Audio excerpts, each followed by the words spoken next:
If you were a fan of YA fantasy in the early 2000s, chances are you know who Robert Stanek is. He's a best-selling author who works in numerous genres, from his award-winning Bugville Critters series of picture books for toddlers, to spy thrillers, to sci-fi, to historical fiction set in eras ranging from Belle Epoque Paris to 1980s Wisconsin. But for most of his career, he's been best known for his high fantasy series set in a mystical world known as Ruin Mist. Like many other iconic fantasy series, such as Discworld, the Ruin Mist books share the same settings and some of the same characters, but can mostly be read in any order.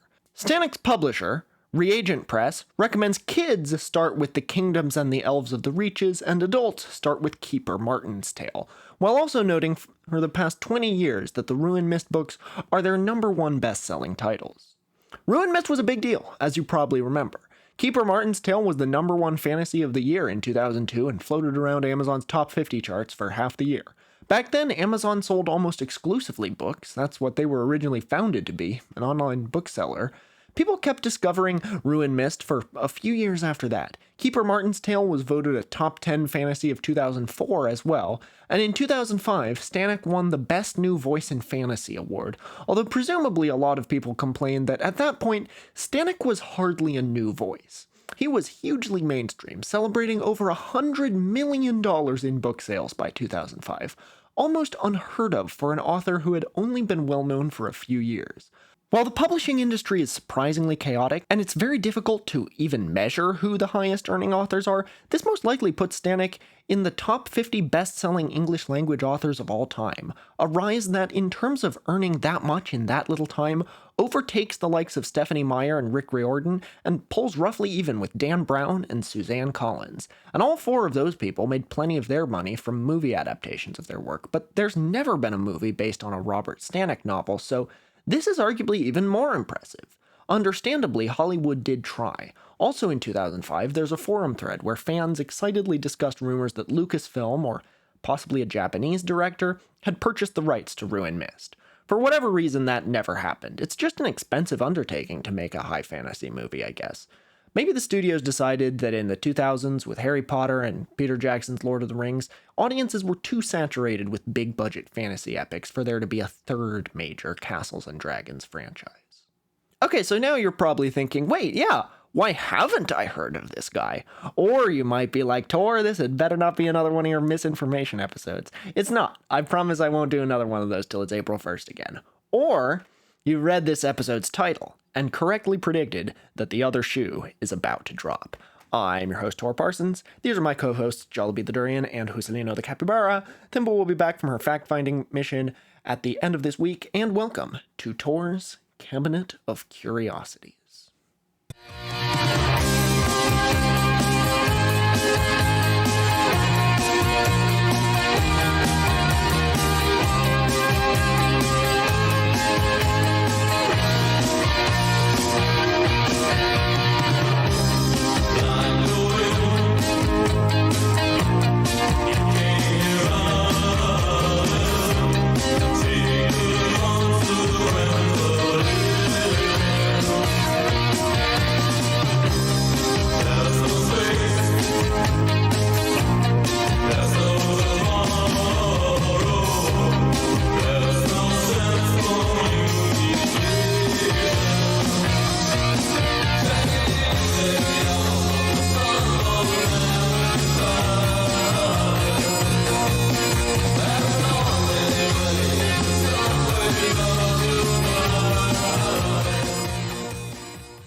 Okay, before we get into the meat of the episode, a while ago I promised that I would start doing a lie of the week in each of my episodes, because there's a channel on the Tor's Cabinet Discord called Lies that is just for lies. I have not done a lie of the week in weeks, so to make up for that, I'm going with a couple lies here. This one actually is from this week. This one is very relevant. Nargle Fargle says, in a surprising turn of events, Jollibee has been chosen as the new pope.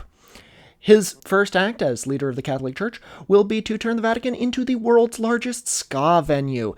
Thank you, Nargle Fargle. Very good lie. It was actually already predicted in the comments to my Pope Joan video way back when. And this one is from quite a while ago, but let me see if I can find it. I loved this one so much.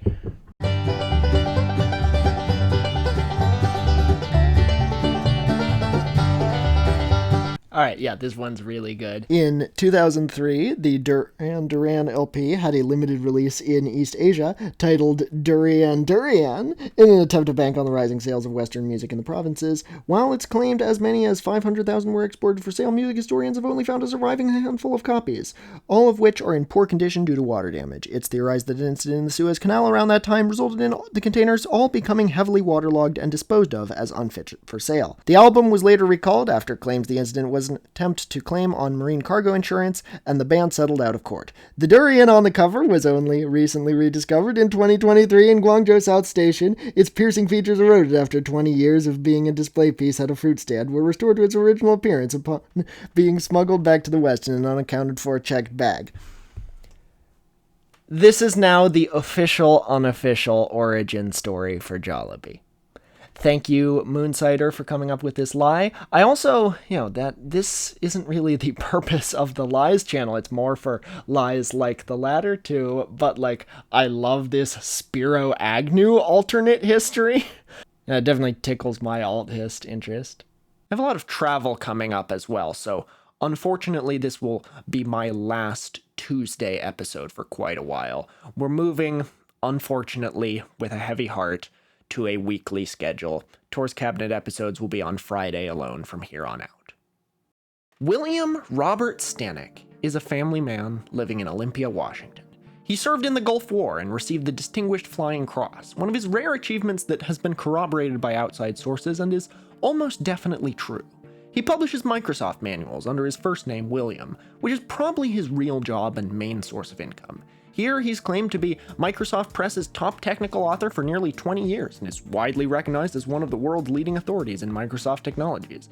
And even though the internet is full of claims like this about Stanek that pretty clearly aren't true, I think this is true, because it's not coming from one of Stanek's websites. This is on the page for Pearson Publishing, one of the world's biggest publishers of textbooks and instruction manuals, which is the publisher for the Microsoft manuals credited to William Stanek. But clearly he's not satisfied with having a Distinguished Flying Cross and a magisterium of niche knowledge about turn-of-the-millennium operating systems. The Distinguished Flying Cross isn't the coolest military decoration you can get. It's awarded to almost everyone who flew planes in war for America at some point and then went on to some other notable achievement. Politicians ranging from George McGovern to Mark Kelly to Joe McCarthy of McCarthyism fame have DFCs. So do celebrities who fought in World War II. Gene Roddenberry, Clark Gable, and Jimmy Stewart. It's even possible Stanek got the DFC because he showed one of his old military higher-ups one of his many websites asserting he's a globally recognized author, and Sarge was like, "I don't read much, I had no idea," and believed him. As for being one of the world's leading authorities in Microsoft technologies, that's like being world famous in New Zealand. You can get a polite nod for saying that at a party. Women don't throw themselves at you, not like they do if you're a best-selling fantasy author. Clearly, what William Robert Stanek wants to be known for are his works of fiction, published under his middle name. In the early 2000s, he was intent on making Ruin Mist the next Middle-earth. Most of his books were written before AI even knew what words were, so Occam's Razor says he really did write almost all the things published under his name. And the elaborate fake world he's built, in which his books are beloved bestsellers, is perhaps without comparison anywhere on the internet. This whole section of the video comes from the work of a different intrepid internet investigator, someone who I've tried to contact several times without success. This is a blog called Conjugal Felicity, dedicated to ripping apart terrible self-published novels. It was run by one person, I think, and was most active around 2011, 2012, but soldiered on with posts becoming less and less frequent until it disappeared off the internet around 2022. Today, it's only accessible on the Wayback Machine. This episode wouldn't be possible without the in-depth research on this blog, and if the person behind Conjugal Felicity wants to come out of the woodwork and offer me proof that they were the one who did this research, I have money with your name on it. Not a lot, but some.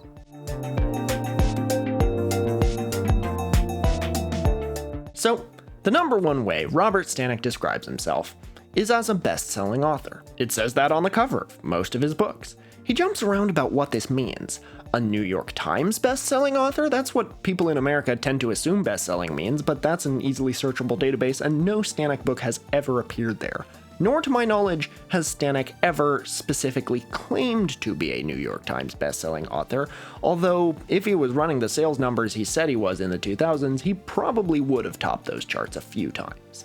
He has directly claimed to be an Amazon best-selling author, but that's also an easily searchable database, and from the rankings of his books on Amazon, if they're best-selling, they sure must be selling, well, somewhere other than Amazon. As of 2010, Keeper Martin's Tale, the purported #1 fantasy of 2002, was doing numbers on Amazon that suggested, quote, perhaps a single inventory/consignment copy has been ordered. Wait, didn't Stanek's publisher, Reagent Press, say the Ruin Mist books are their #1 bestsellers? Yes, they are, because Reagent Press is a vanity publisher owned by Robert Stanek, and it exclusively publishes books that are either by Stanek or probably Stanek writing under a pseudonym. Technically then, Stanek's claim that some of his books are bestsellers is the truth, just like how there's one type of nuclear weapon that's the least destructive. Conjugal Felicity then took the impressive step of searching for Stanek's books in the inventory catalogs of libraries in most of America's major cities, proving that America's biggest libraries mostly don't have a single copy of anything by him. But let's back up and talk about Amazon, because even though we've pretty much already exposed the bestseller claim as a lie, which should put a healthy amount of suspicion on everything else surrounding Stanek's books, we haven't gone far down the rabbit hole of Stanek world quite yet. Even though almost nobody seemed to be buying the Ruin Mist novels, it sure looked like the people who did liked them a lot. Sure, it's not super rare for a book with very few sales to have a freakishly high star rating because like one person liked it and gave it 5 stars, but this isn't the case with Stanek's books. This isn't a situation of small sample size. For all their popularity or lack thereof, they had a lot of reviews on Amazon. Hundreds. Long, detailed reviews that made them some of the best reviewed books on Amazon with over 100 reviews. That's how a lot of people first found out about Robert Stanek. Look at this! This is the percentage of reviews of Stanek's books that gave them either 4 or 5 stars compared to other fantasy novels and bestsellers from around that time. And you can go into the Wayback Machine and look at the Ruin Mist books on Amazon and you'll see those reviews. Here's the page for In the Service of Dragons, as it was in 2007. We've got one negative review up top here, but that's one of the only ones. Glowing reviews that don't really say much other than repeating how much they like the book. This Joy Nadel from Kentucky likes the originality of Stanek's ideas. Elves and humans aren't buddies, they're actually enemies. The world isn't the only world. There are doorways to other realms. Check out the reviews on the right, especially how much they mention Harry Potter. It's not Harry Potter and it's not meant to be. Better than Harry Potter! I have, unfortunately, read this book. It's not remotely similar to Harry Potter. It's worse, to be sure, but it's worse in the way licking a slug is worse than the movie Harold and Maude. Apples and oranges. To be fair, 2007 was the peak of Harry Potter mania, and absolutely everything for a YA audience got compared to Harry Potter for a while, even in professional reviews. Ready Player One got comparisons to Harry Potter, for God's sake, and they have nothing in common except that they're like books you can use as vampire garlic against Blue Sky users, I guess. But in the context of everything else, this is fishy. And Conjugal Felicity has the receipts. They opted to compare Stanek's reviews to the Amazon reviews for Brissinger by Christopher Paolini, from the same series as Aragon, another high fantasy series that was big around this time. Compared to Brissinger's reviews, Felicity found a few notable ticks. Comparisons to other successful fantasy novels, calling the author Mr. Stanek, and writing out entire book titles. Even though all the books in the Aragon series have one-word titles, and Stanek's book titles are huge mouthfuls like The Kingdoms and the Elves of the Reaches, Stanek's reviewers were still more likely to write the whole title out than Paolini's reviewers were. Okay, but if these are Stanek's sock puppets, shouldn't the smoking gun be if they only review Stanek's books? And a lot of them didn't. A lot of these people had reviewed other fantasy novels, real bestsellers. But here we come to the real heart of the con. This is how Stanek's business model worked. Book buyers on Amazon can list their favorite books on their profile. almost all of Stanek's reviewers had rated and reviewed Harry Potter and other top YA fantasy books and included them alongside Stanek's books on their list of favorites, creating a narrative that large numbers of people liked both Stanek and the bestsellers. And you know what it says at the bottom of an Amazon listing? Customers who bought this also bought. That was how Stanek gamed the algorithm, back in the days when the idea of gaming the algorithm was not in the public consciousness. It makes sense, I think, that Stanek's real source of income comes from writing Microsoft manuals, because he is fundamentally a computer guy. He's bad at writing, but he's great at understanding systems. But what about professional reviews? There's always professional reviews on the back of any legitimately published book. Conjugal Felicity went looking for those. They had a trail to follow. Stanek himself claimed 3 books had recommended the Ruin Mist novels. Felicity found them. One was simply a list of YA book series for school librarians to consider stocking on their shelves, and the person who compiled the list said they used Amazon for their search, so clearly that's how Stanek landed there. The other 2 were both bizarre New Age guides about how to literally talk to elves and fairies, and both of them mentioned Stanek's books on long lists of books with elves and fairies in them. None gave any kind of special recommendation to the books. Felicity searched further. Voya, a book review journal written by and for librarians, ran a glowing review of Keeper Martin's Tale, but anyone can submit a review to Voya, and this review includes several of Stanek's particular tics, like a comparison to Tolkien, so there's a strong chance this is another sock puppet. The Journal of Electronic Defense published a review of Stormjammers, Stanek's nonfiction memoir about his Gulf War experiences, which was mixed to positive. To this day, that might be the only real professional review, positive or negative, of Stanek's work out there.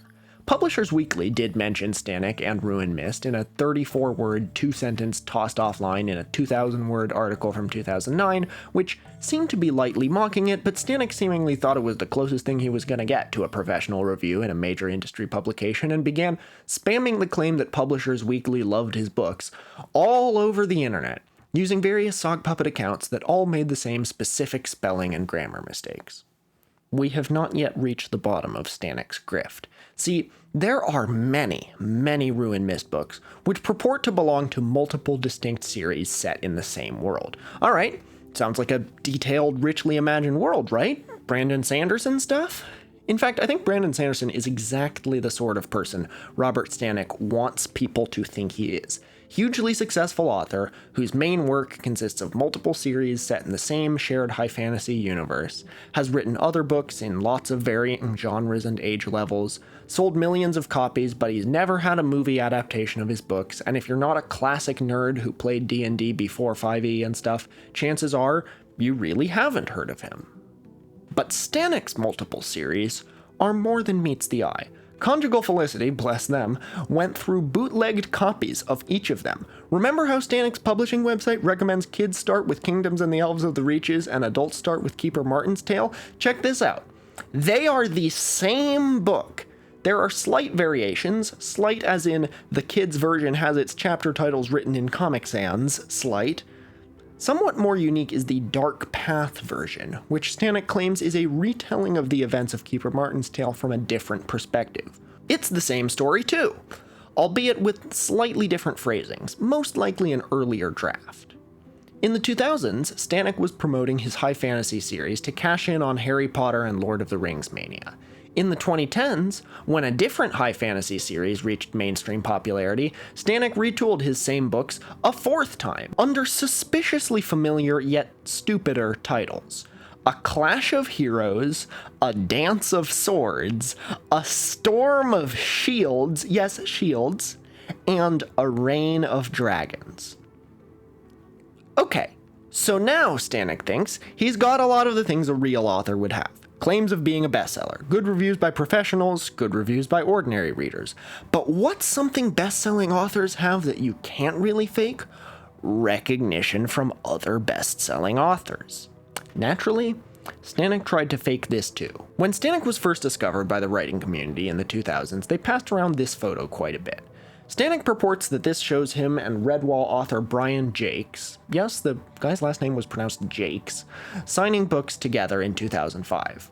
Obviously, there was no evidence Stanek and Jakes ever made an official appearance together, and given what we already know about Stanek, it was unlikely, but Jakes died in 2011, right about when Conjugal Felicity did their investigation into Stanek, so they couldn't contact him to confirm anything. Take a gander at this photo. Do you see anything odd about it? Do you see Stanek's legs by chance? Because I don't. There was a widespread belief on 2000s fantasy writing forums that Stanek had photoshopped himself into this image.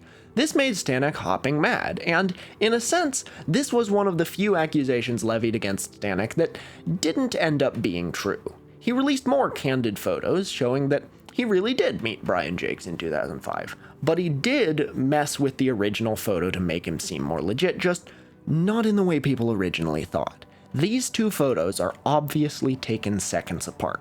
Stanek and, it seems, his kids are posing for a photo with Brian Jakes. There's a pile of trash on the table in front of Stanek. Why would he have that there if he's signing books? So in the next photo, it's gone, and it's replaced by a thick paperback book over to the right, presumably one of Stanek's own books that he's signing for his legions of fans. The reflection of the trash on the table surface is still there. Stanek also later claimed he did a book signing tour with R.A. Salvatore, a pulp fantasy author best known for writing licensed Star Wars novels, passing off this photo as evidence. Salvatore got in contact with Conjugal Felicity and confirmed he had never heard of Robert Stanek. This is sad, you know? If you're gonna lie about your success as an author, at least claim you're doing book tours with, like, George R.R. Martin. Nothing against Star Wars novels, but why are you pretending to be equal in stature to someone who writes those? Reminds me of how George Santos lied about being on the Baruch College volleyball team. As John Oliver put it, lovely thing to be, insane thing to claim to be. Stanek wasn't done trying to claim famous authors loved his work, and his next grift along these lines was quite a bit cleverer and more insidious. In 2014, he published a dystopian series called This Mortal Coil, After the Machines, presumably realizing that fantasy had been surpassed in mainstream success by the teen dystopia craze.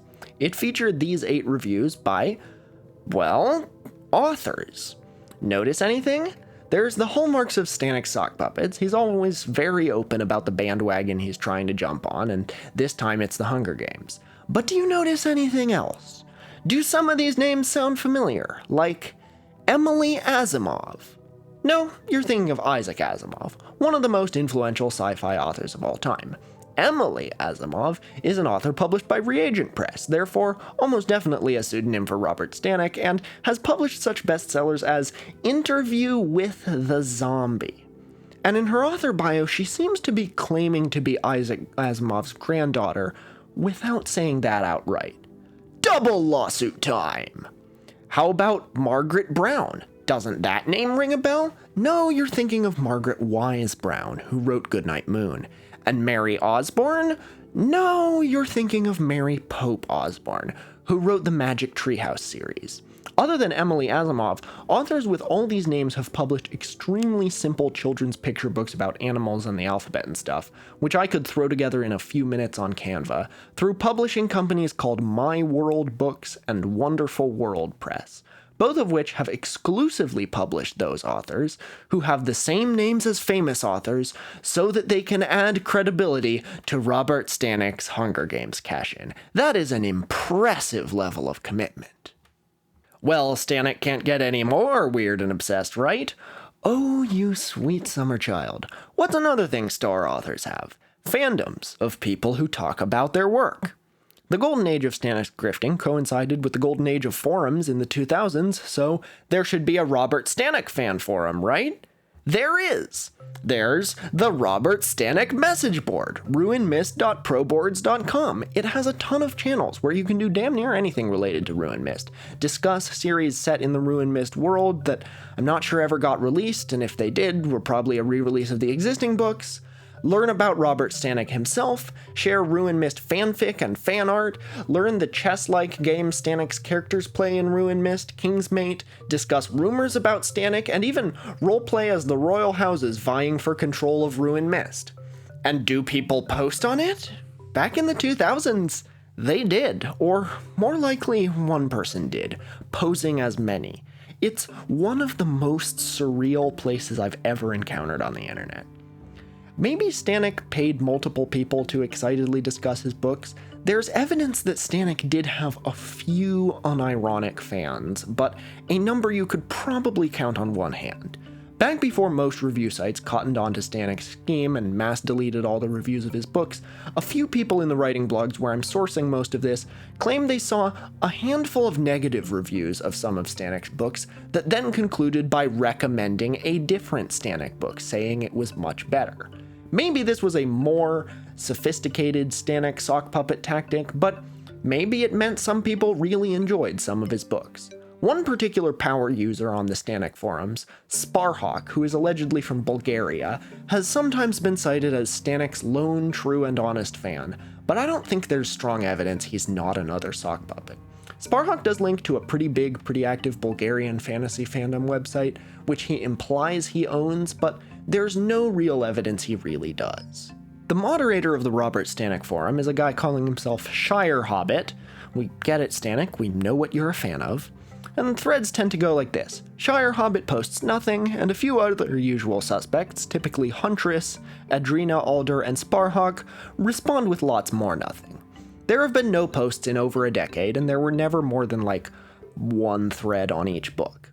A few times, the gang assembled for a discussion of a potential Ruin Mist movie, putting together a fan cast and brainstorming directors, complete with a fake newspaper article about how Ruin Mist was a surefire blockbuster.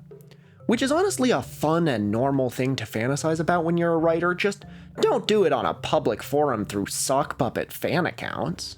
One commenter on Conjugal Felicity tried to set up an account on the Robert Stanek forum but was told, "Sorry, you may not use the name Stanek in your username." Once they changed their username, the account was pending approval. It remained pending approval for years. Somehow, I don't think there's more than one real person on the Stanek forums.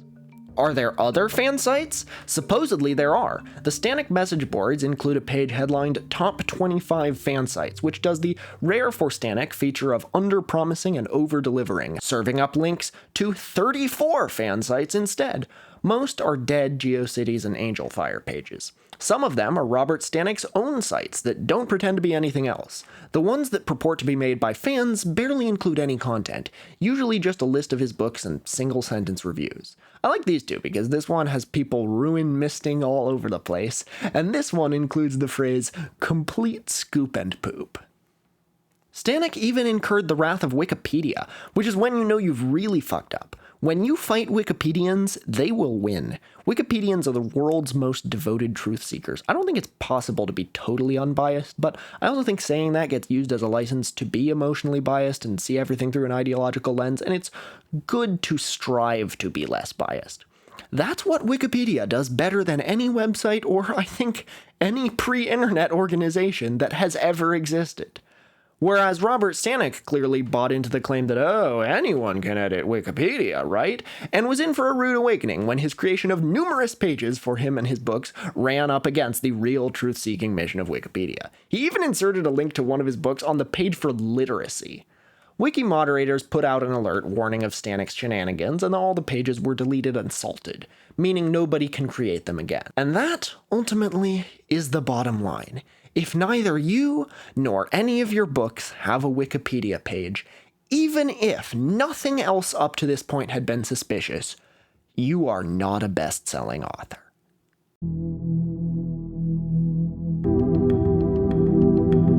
Alright, so how bad can these books possibly be? If they've been flung out all over the internet and seem not to have gotten a single good review anywhere, what must Robert Stanek's writing be like? Well, I can tell you this, these books are weird. There's the typical bad attempted fantasy narrator voice, tired high fantasy tropes, stock characters, and wooden-sounding medieval dialogue, like you'd expect from a teenager trying their hand at writing a fantasy story, but the Ruin Mist books are bad in a way that I find really unique. They just feel like nothing, like a snowflake on the tongue. What is the plot? Yeah. There are battles, but we don't really know what the stakes are. Quests we don't know the destination of. Character arcs of which we get just the beginning, just the middle, or just the end. It almost feels unfinished, like there's a bad cliche, but at least completed fantasy story somewhere, and we've just gotten our hands on all the even-numbered pages of the manuscript. The defining feature of Stanek's writing is dialogue that the characters are supposed to understand, but the reader doesn't, and never gets explained to us. So much seems to be happening off-screen. Characters you've never met and never will get mentioned in people's dispatches from faraway places you know nothing about and never get visited in the main plot.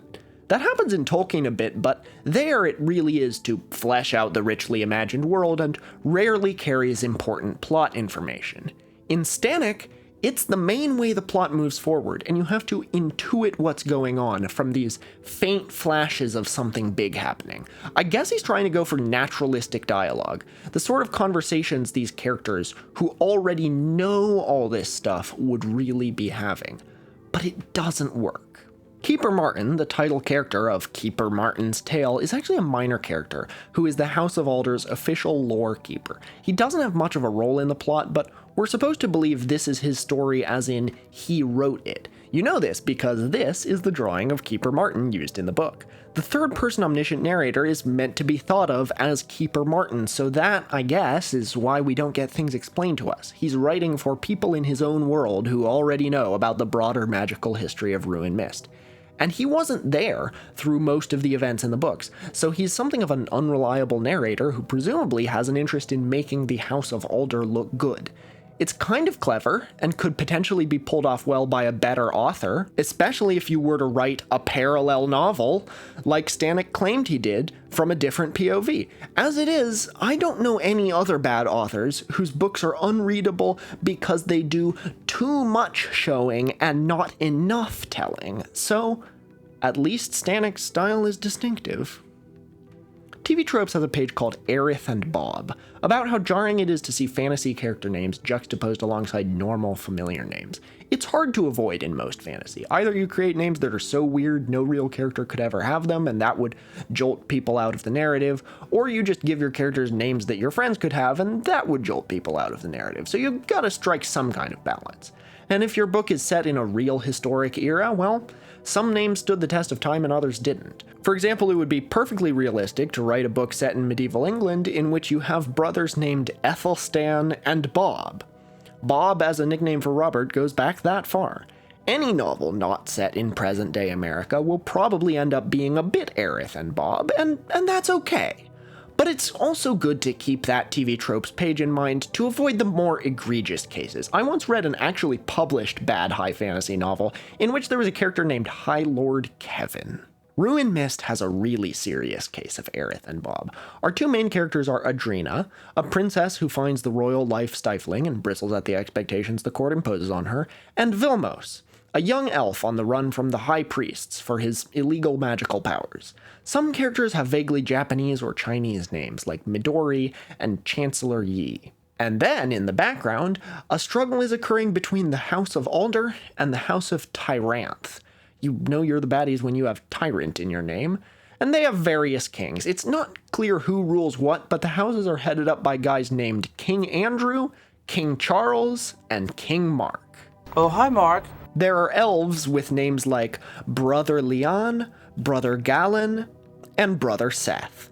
Also, they use the title brother regardless of gender. Stanek sort of tried to create an idea that the elves have a different concept of gender than humans, which is interesting and fairly original for its time, but after clumsily introducing this in a paragraph of Vilmos' internal thoughts, it never gets followed again, and the remaining elves we meet are all clearly male or female. An elf named Seth is the chosen one and has to go on a quest. What does this mean? Yeah. Vilmos can do magic, but if he does too much magic, the Dark Lord will return, even though the Dark Lord perished more than a millennia ago. Singular millennia. We learned that, quote, elf-kind mating instinct often skips a generation, so sometimes entire generations of elves are asexual. See if you can spot the critical world-building error here. I wonder if I could convince Stanek to appear in a PSA warning that you can pass on infertility to your kids. There's a King Jerome, who we think is a bad guy. He rules a city called Quashan, which ends with an apostrophe. What does that apostrophe do? Yeah.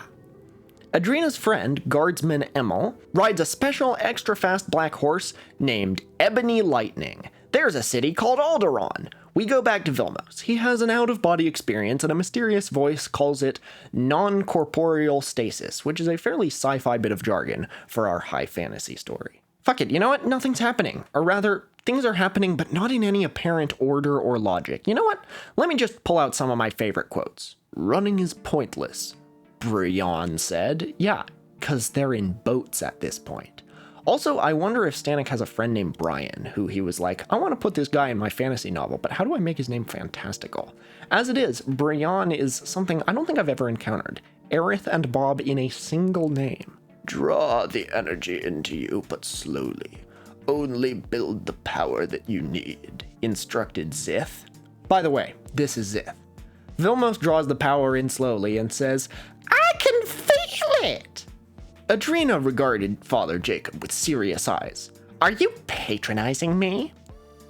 People have gotten on my case about my use of ironic in some of my episodes, but at least I'm not Stanek, in whose writing an increased downpour ironically washed the muck away. A few chapters on, we're in Quashan, apostrophe, where we meet Chancellor Von Te and Sergeant Danielle, apostrophe. So presumably Stanek has another friend named Daniel. The attack begins, said Captain Mikal. His hand returned to Jacob's shoulder, was again trying to crush bone. Has anyone really been as far even as decided to use even go want to do look more like? Now the sun is virgining? In my favorite insane Stanek passage, in the second book, Vilmos leaves the care of his mentor Zith for a day and goes out into an unfamiliar city where he meets an adult man, and we get this passage. Don't worry, your secret is safe with me, said the man, grinning as he tugged at the stubble on his chin. I'm not supposed to be here either. Maybe we can both do the thing we're not supposed to be doing together. This man takes Vilmos to a tent where people are jousting and fencing. They watch some fights and have a good time. Then Vilmos reunites with Zith, who was fine with Vilmos going out on his own adventures from time to time, and that's all that happens in that chapter. Nothing ominous follows this unfamiliar adult man telling a child, maybe we can both do the thing we're not supposed to be doing together. Later on, in completely unrelated circumstances, Vilmos, one of our two main characters, dies, and it's off-screen and so obliquely hinted at that you don't realize it's happened until several chapters on someone says outright that Vilmos is dead, and you have to go back and make sure that's not a typo. Alright, that's Stanek's fantasy series. How is his sci-fi? Let's take a dip into Stanek's many-titled dystopian epic, This Mortal Coil, After the Machines, Episode 1, Awakening. There are no complete in-depth chapter-by-chapter reviews of this, like Conjugal Felicity did for Ruin Mist, so here I'm going it alone. It's free on Kindle, Into the Hands of Fate. So we've got an epigraph, handily labeled epigraph, which I don't think I've ever seen before. We see here that Robert Stanek pretends to care about AI alignment when there's money involved, just like Sam Altman. We start with a long preamble. Here Stanek is telling rather than showing, introducing an unreliable narrator account of how the machines may have taken over. Our first-person narrator, we're in teen dystopia territory, so we gotta have a first-person narrator, throws a bunch of character names at us. Matthew remembers, quote, when we drove the automobiles, flew on the airplanes, and rode on cars behind the locomotives. A not particularly brilliant sentence that Stanek was clearly quite proud of because it reappears word for word on just the next page. Books don't lie, but could books lie? Stop talking in circles and get to the plot already. We get into a second chapter. No plot yet. Still more of this hemming and hawing. The past is the present is the past. According to this shirt I saw at my college dining hall in Beijing a couple years ago, the future is in the past. Okay. The plot of After the Machines seems to be this. There's a bunch of cool, rugged teenagers with names that are places in America and or models of SUV. Sierra, Austin, Dakota. They live in a place called Central, which I think is an underground bunker but doesn't get described well enough for me to be sure. This seems to be an unfamiliar location that they're just discovering, but where they lived before this is unclear. Outside, in a featureless wasteland that also seems to be new to them, they encounter some driverless trucks. The trucks were so close together they looked like one long train, but I knew what I saw wasn't a train. Luke took me to the place where the trains ran once. I saw the difference, and knew then that convoys weren't trains. Say what you want about Robert Stanek, he sure wants people to know he knows about all the different modes of transportation. The cool, rugged teenagers have books that they can't really read, which are important, but we never learn why. Our narrator is named Sadie's, short for Mercedes. Actually, I think most of these characters are deliberately meant to be named after car brands. There's a character named Jetta, too. Why is Stanek clumsily trying to make transportation a leitmotif? Yeah. Anyway, Sadie's has an important secret that she can't reveal to the rest of her posse, but she never reveals it to us either. She just internal monologues about how big a deal it is. She teaches Sierra to read. Man, woman, person, camera, TV. What the fuck is with the transportation terminology? Sadie's and Sierra raid one of the convoys of driverless trucks. The trucks seem to be carrying human slaves, who I think are jacked into the Matrix or something very similar. The book and the secret are relevant somehow, but it's not clear how. And they take this newly freed human, Celeste, back to Central. There are 4 laws in Central, which are phrased like Asimov's 3 laws, but otherwise have nothing to do with them. If this book had come out now, I'd think that it is in fact written by an AI, of course, who would understand from its training data that stories about rogue AI often have a specific set of laws in them, but wouldn't really get the gist of the laws themselves. It would just go, this is a trope, must include nod to this trope. But this came out in 2014. Stanek wrote this himself. We meet Matthew, who is the leader of Central, and seems to be something of a cult leader. Sadie's and a few other teens go out into the wilderness and find the ruins of New York. They point out the Statue of Liberty. You bastards, you blew it up. From the top of, I think, the ruined Empire State Building, they can almost see to where Central is. So, these teens live in a featureless post-apocalyptic wasteland that's not too far from New York City. Now, to that information, I'm supposed to say, okay, they live in New Jersey. But that's too tired a joke. I'm gonna say they live in Syracuse. We learned that, yeah, Matthew is a cult leader. We can't trust him. He might have played a role in the disappearance of the previous leader, Luke, and he's hiding some knowledge from the rest of the characters that has to do with his book. And you know what? An all-important book with earth-shattering secrets in it that was being withheld from the main characters by a cult leader-adjacent figure, that was a thing in Vilmos's plot arc in Ruin Mist. So Stanek is recycling his own tropes here. And despite the gospel-inflected names, Luke and Matthew, I think that is intentional, but there doesn't seem to be an overall Christian message in any of Stanek's books. Our heroes escape from Central and jump on a white truck, which is different from a gray truck for some reason that might be important later. The first book, which can be fully read and not skimmed in about half an hour, ends with the main characters seemingly jacking into the Matrix on board one of the trucks, for reasons I can't grasp. I'll be charitable and say that there are faint hints of a good, if tropey plot under all this philosophizing and not explaining. I do want to read the later books in the hope that some of this will be explained, but I'm not going to, because I know what Stanek's strategy is. Release the books in short bite-sized chunks, just a few chapters for the price of a full novel, and explain almost nothing to keep the readers buying the next books, hooked on the chance of further revelations. Which I'm guessing won't happen, or will take place so thoroughly in the background that the reader won't have a clue at what's going on.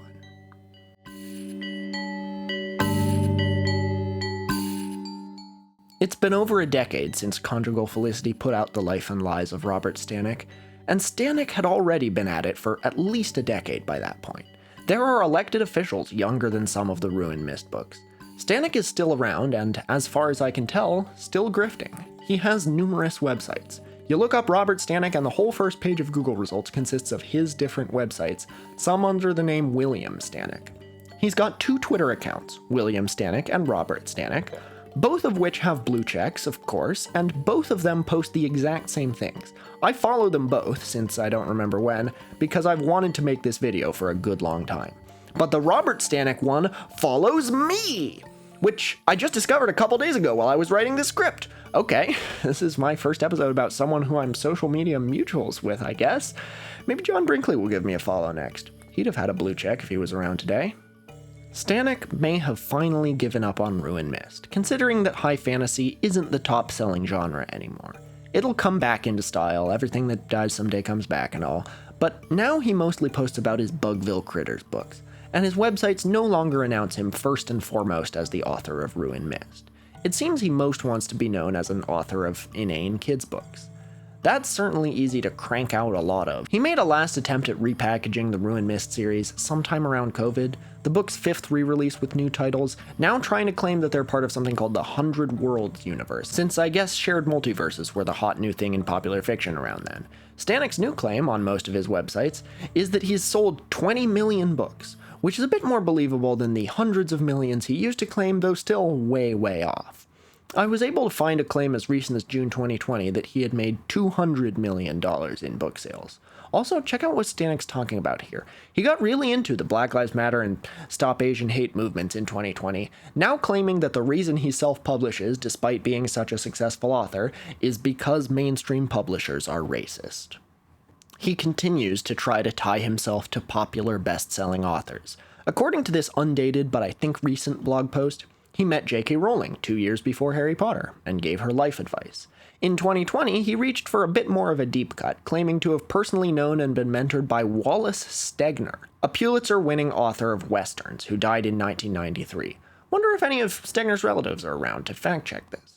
Beverly Cleary was apparently a family friend too. Stanek published this blog post right after Cleary died in 2021 at the remarkable age of 104. Cleary lived and set her books in Portland, Oregon. I live in Eugene, and I too make being from Oregon my entire personality. But I sure was surprised to see Stanek write this! Maybe this is true, maybe it's not. Weird thing to lie about if it's false, but Stanek does lie about weird things. If true, this is the second Tor's Cabinet episode where I've begun investigating a strange, intriguing person, and after already committing to the episode and doing tons of research, I've discovered that, oh! They used to live here in Eugene! Around 2021, someone claiming to be a child of Stanek took over his blogs for a minute. For a little bit, I believed this might mean Stanek was doing a James Somerton and faking his death to see if the haters would repent, since a lot of these posts had a vibe that seemed kind of like they were eulogizing Stanek, but he was back before long. This post did claim he had retired from writing, but was planning a comeback. Stanek is now trying his hand at art. If he drew the illustrations in the Ruined Mist books, he certainly is a better artist than a writer. It's not great, but I for sure couldn't do that. All of his websites describe him as a writer and an artist, sometimes an artist first. He says he runs something called World Galleries, which returns no results. Pages for his art only return Ruined Mist and Bugville Critters related pictures, which are cartoonish, digitally drawn but clearly not AI, and clearly not great art either. Stanek is also now trying his hand at the leadership course grift, which I respect because that's an easy grift, certainly easier than anything else he's done, but even now he doesn't seem to be promoting his lifestyle guides nearly as aggressively as he promotes Bugville Critters.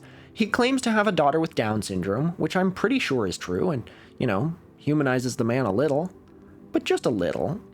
I don't see a problem with sharing this because Stanek sure as shit does not see a problem with him sharing this, and the way he promotes his blog about his disabled daughter is just uncomfortably similar to the way he talks about all his other bids at stardom. I can picture him saying, if I can't get famous for my fantasy novels, or my sci-fi novels, or my toddler picture books, I'll get famous for my daughter's disability. Remember that purported comeback Stanek teased? Well, he's back! Introducing Robert Stanek's first new fiction in nearly a decade! Since I'm sure people have already commented, how long is it going to take for Stanek to discover AI, I think here's our answer.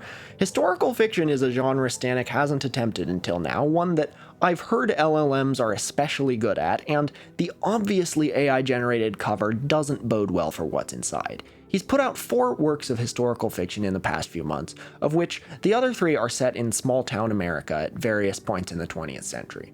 You can read a sample of The Lights of Paris on Amazon without buying it, which also strikes me as an admission that it's AI. If any of Stanek's previous books offered that, people would just look at the first page and realize he's a terrible writer. That he's willing to say, look at these books, look inside, and then buy it, I think suggests that he is more confident than he's been in the past. This is also just not Robert Stanek's writing style. This is machine-generated glibness. And I'm more favorable toward creatives using AI than most of you would be, but if Stanek is doing this, after years of actually writing novels, it shows that he cares more about his elaborate fraud schemes than his writing itself.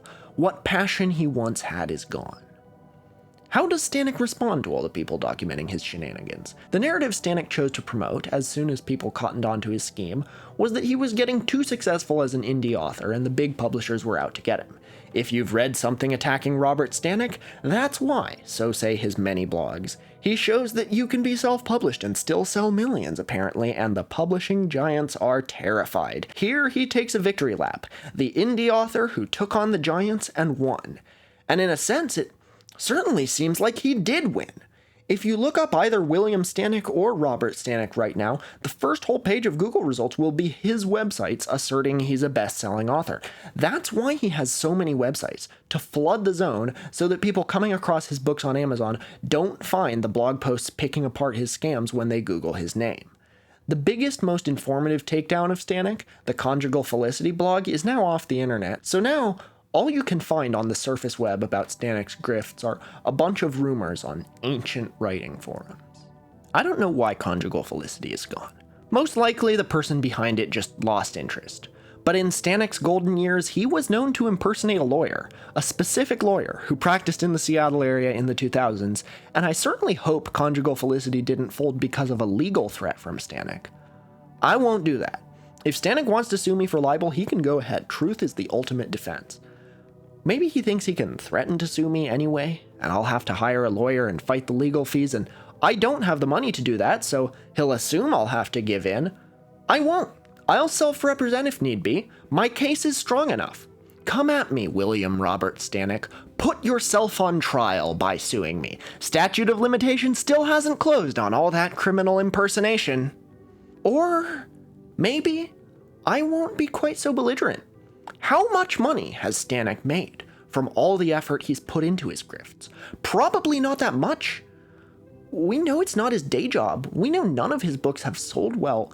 The number of people who've been duped by all the fake Amazon reviews, when those were up, probably numbered in the mid-double digits. The most I can imagine Stanek ever earning from his fiction would total to, like, getting takeout for the family a couple times a year. So, is he in it for the money at all? Maybe writing fiction used to be his hobby, but now promoting his fiction is clearly his hobby. It's definitely more important and gets more effort put into it than the books, especially now that he's cranking them out with AI. What if this is literally just his hobby?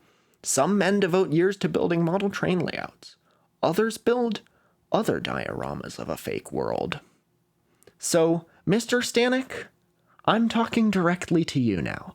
If you want to come on this show and come clean about everything, it'll be the best career choice you could ever make. People will respect you. Do you remember the last time you felt like you had the public's respect? Your books will probably even start selling more. You're never gonna be a world-famous author, and that's fine. Being an author is common. There are plenty of people who have created elaborate high fantasy worlds. There's nobody I'm aware of who's created an elaborate fantasy world quite like this. Let yourself be known for this, Stanek. What can I say? People love a con man. Catch Me If You Can, The Talented Mr. Ripley, Can You Ever Forgive Me? I'd watch a movie about you. You know what they say? No publicity is bad publicity. I'm here in the Pacific Northwest, not too far from you. You come here, I'll go there. Either works. You know how to find me. Or sue me, or dox me, or something. You can do that too. But you'd be throwing away a good opportunity. You, William Robert Stanek, are a brilliant and unique artist and storyteller. Just not in the way you think.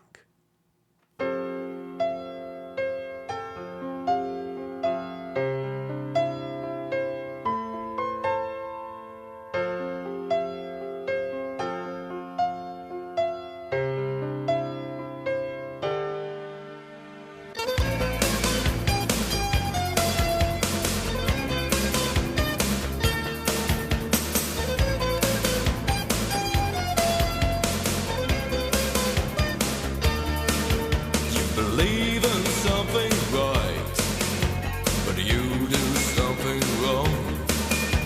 The loaded question will break you.